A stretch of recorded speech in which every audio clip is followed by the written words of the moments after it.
O ministro Múcio, eu tenho que fazer uma certa concessão por dever de justiça. É alguém que, desde o início, ele está incomodando muito o governo. Por quê? Porque ele é sincero, ele é meio transparente, ele fala aquilo que realmente ele acredita, ele não é muito afeito a esse teatro, e eu também acredito que ele sabe o que aconteceu no dia 8. Veja que em nenhum momento de toda a trajetória dele no Ministério da Defesa, ele endossou, ele subscreveu essa narrativa, como diz o presidente Lula, a respeito do dia 8 de janeiro. Veja que ele, inclusive, há vários jornais que falam que ele já disse mais de uma vez em entrevistas que não houve golpe no dia 8. Ele testemunhou dizendo que encontrou aquelas pessoas ali e não conseguia identificar, pelo contrário, ele que era o responsável pela coordenação política das Forças Armadas, disse: não houve tropa, não houve mobilização militar, não existe golpe sem Força Armada. Então ele era alguém que incomodava, viu, Paulo? Mas eu vou me ater a duas imagens que eu acho muito importantes. Uma, para mim, que me chamou a atenção, foi aquela imagem que o fotógrafo do Lula, ele forçou aquela imagem, aquilo ali foi uma imagem de bastante constrangimento, quando ele faz ali no 7 de setembro aquela foto do Múcio com os 3 comandantes das Forças Armadas de mãos dadas com o Lula. Essa imagem, ela me chamou a atenção por quê? Porque havia uma necessidade, exatamente, havia uma necessidade de demonstrar para a população, para a sociedade, que havia uma harmonia e que o Múcio teria conseguido apaziguar os ânimos. Mas, na verdade, Paulo, o que nós vimos foi uma convivência muito difícil. O ministro Múcio, ele recebeu essa missão, que essa imagem tenta, né? O fotógrafo do Lula é alguém muito habilidoso e ele forçou porque os comandantes militares estão constrangidos de fazer essa foto. Até porque o comandante do Exército, ele havia dito que faria um grande esforço para não politizar as Forças Armadas e essa imagem, ela mostra uma aproximação política. Mas tudo bem.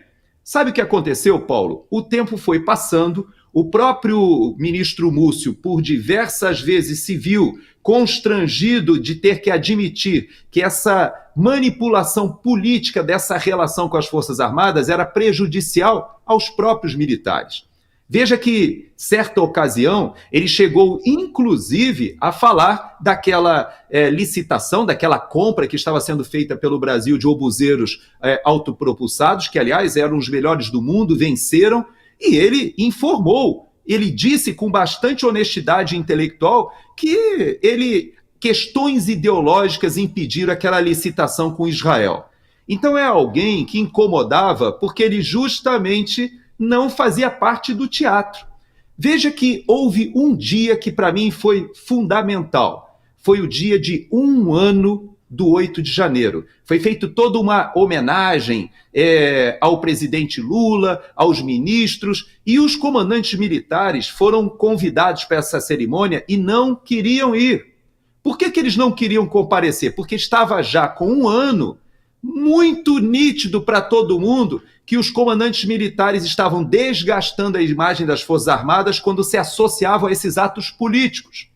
E eu achei uma atitude louvável quando os comandantes informaram que não compareceriam. E sabe o que aconteceu? O Múcio, o ministro, foi obrigado a comparecer com eles, os levou e ficou sentado, ele que era ministro que poderia estar sentado lá na frente, junto com os demais ministros, ele se sentou com os comandantes militares lá na retaguarda, numa posição de extremo constrangimento. Essa foto, para mim, ela ficou marcada na minha mente. Por quê?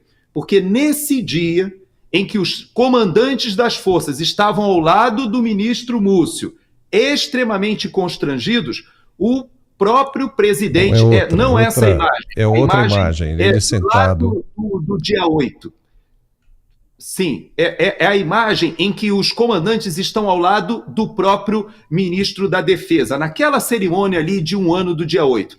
Nesse dia, o presidente Lula fez um discurso. E esse discurso, eu creio que você também tem aí um trecho que seria interessante a gente ouvir, para que a gente entenda o constrangimento do próprio ministro Múcio que é uma pessoa que teve honestidade de dizer não houve golpe no dia 8, teve honestidade de dizer aos comandantes militares que eles precisavam pacificar a tropa em relação àquela indignação. E olha só o que o presidente Lula falou nesse dia. Vamos ouvir. Adversários políticos e autoridades constituídas poderiam ser fuzilados ou enforcados em praça pública, a julgar por aquilo que o ex-presidente golpista pregou em campanha e seus seguidores tramam nas redes sociais. Todos aqueles que financiaram, planejaram e executaram a tentativa de golpe devem ser exemplarmente punidos. Não há perdão para quem atenta contra a democracia, contra seu país e contra seu próprio povo.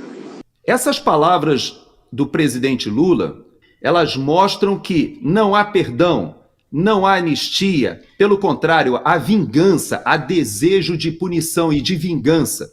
E é isso que tem preocupado o ministro Múcio nesse momento, porque ele já percebeu que 2 anos se passaram e continua todo o esforço de não somente avançar sobre o debate político, mas de criminalizar pessoas, como o próprio general Braga Neto, que avança, inclusive, sobre a competência ou sobre a atribuição do ministro da Defesa. Ele admitiu que ele não sabia da prisão do general Braga Neto.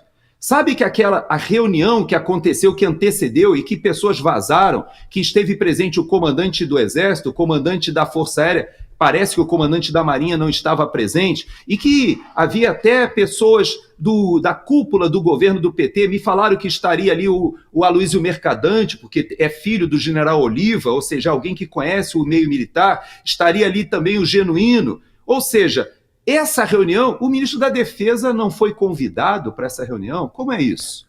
Então, esse ambiente de desgaste, ele foi acontecendo, Paulo, exatamente por causa desse afastamento das narrativas. Eu quero crer que o ministro Múcio sabe o que aconteceu no dia 8 e não quer mais dar sustentação a isso que está atingindo tantos brasileiros. Eu me lembro que nas palavras dele, ele foi tão honesto que ele admitiu que parentes dele estavam nas portas dos quartéis.